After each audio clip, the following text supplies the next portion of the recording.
దేవుని అతి పరిశుద్ధ నామమునకు మహిమ కలుగును గాక. మీరంతా క్షేమమని, మీ క్షేమం కొరకై నిత్యము మేము ప్రార్థిస్తూ ఉన్నాం. మీరు అనుదినము ఈ హోప్ ఫర్ టుడే వాక్య ధ్యానాలను క్రమం తప్పకుండా అనుసరిస్తూ ఆధ్యాత్మిక అభివృద్ధి పొందుతున్నారని నమ్మి దేవుని ఎంతగానో స్తుతిస్తున్నాను. ఆసాపు రచించిన కీర్తన 50వ కీర్తన 15వ వచనాన్ని నేను చదువుతున్నాను. 50వ కీర్తన 15వ వచనం. ఆపత్కాలమున నీవు నన్ను గూర్చి మొర్రపెట్టుము, నేను నిన్ను విడిపించదను, నీవు నన్ను మహిమపరచెదవు. ఆపత్కాలమున నీవు నన్ను గూర్చి మొర్రపెట్టుము, నేను నిన్ను విడిపించదను, నీవు నన్ను మహిమపరచెదవు. ఆపత్కాలమున నీవు నన్ను గూర్చి మొర్రపెట్టినప్పుడు నేను నిన్ను విడిపిస్తాను, తదుపరి నువ్వు నన్ను మహిమపరుస్తావు అని దేవుడే మాట్లాడుతున్నట్లు ఆ వచనాన్ని మనం గమనించవచ్చు. ఆసాపు రచించిన ఆ కీర్తనలో ఆ భాగాన్ని, దేవుని యొక్క గుణ లక్షణాన్ని మనం ఆలోచించినప్పుడు ప్రార్థన ఆలకించువాడు మన దేవుడు. ప్రార్థన ఆలకించువాడు మన దేవుడు.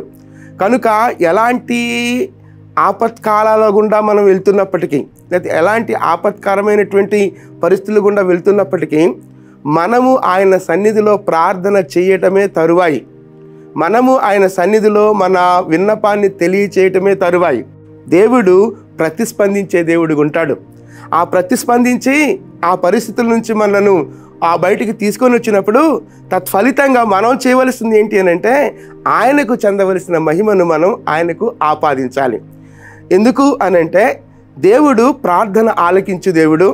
ప్రార్థన ఆలకించు దేవుడు ఏ విపత్కరమైన పరిస్థితుల్లో మనం ఉన్నప్పటికీ ఆ ప్రతి పరిస్థితిని దేవుని సన్నిధిలో ఉంచినప్పుడు దేవుడు తప్పకుండా ఆలకించి ఆ పరిస్థితులను తారుమారు చేసే దేవుడుగా ఉన్నాడు.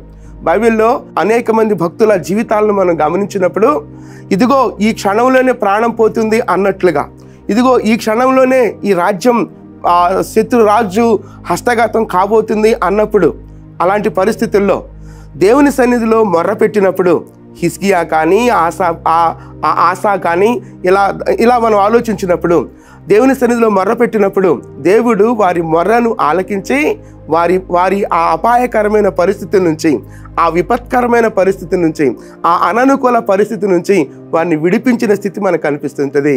వారు తదుపరి దేవుని మహిమపరిచినట్లుగా మనం చూడవచ్చు. కనుక మన జీవితాల్లో ఎదురయ్యే ఆపత్కాలాలు, మన జీవితాల్లో ఎదురయ్యే విపత్కరమైన పరిస్థితులు, ఆ పరిస్థితుల నుండి మనం విడిపింపబడిన మీదట దేవునికి చెందవలసిన మహిమను మనం దేవునికి ఆపాదించాలి. ఆ మాట నేను మరలా చదువుతూ ఉన్నాను. ఆపత్కాలమున నీవు నన్ను గూర్చి మొర్రపెట్టుము, నేను నిన్ను విడిపించదను. ఆపత్కాలమున నీవు నన్ను గూర్చి మొర్రపెట్టుము, నేను నిన్ను విడిపించదను.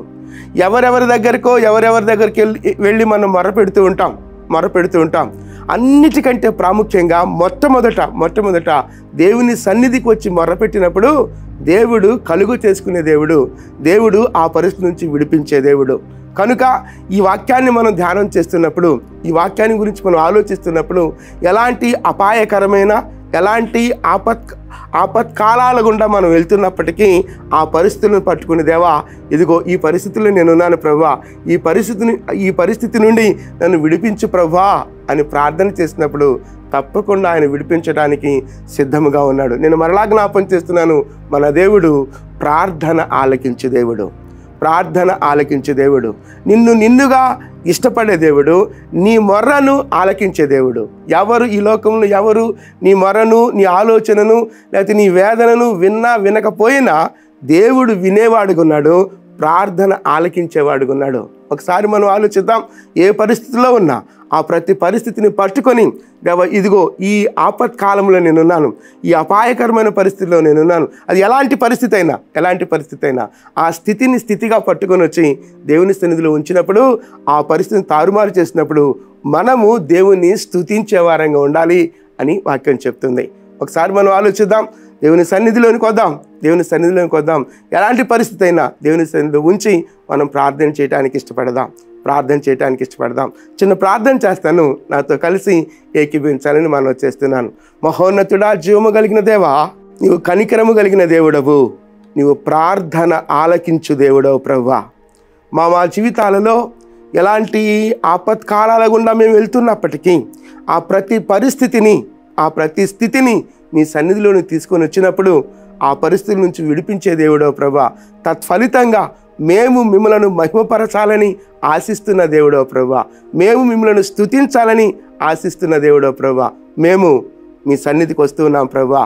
మా పరిస్థితులను ఎలాంటి స్థితిగతులు ఉన్నప్పటికీ ఆ పరిస్థితులను తారుమారు చేసే దేవుడు కనుక మిమ్మల్ని స్తుతిస్తూ ఆరాధిస్తూ మీ కృపా హస్తాల్లోనికి మమ్మల్ని మేముగా సమర్పించుకుంటూ యేసుక్రీస్తు అతి పరిశుద్ధమైన నామములో ప్రార్థించి వేడుకొనుచున్నాం తండ్రి. Amen, amen. ప్రభు కృప నిత్యము మనకు తోడయుండును గాక. ఆమెన్.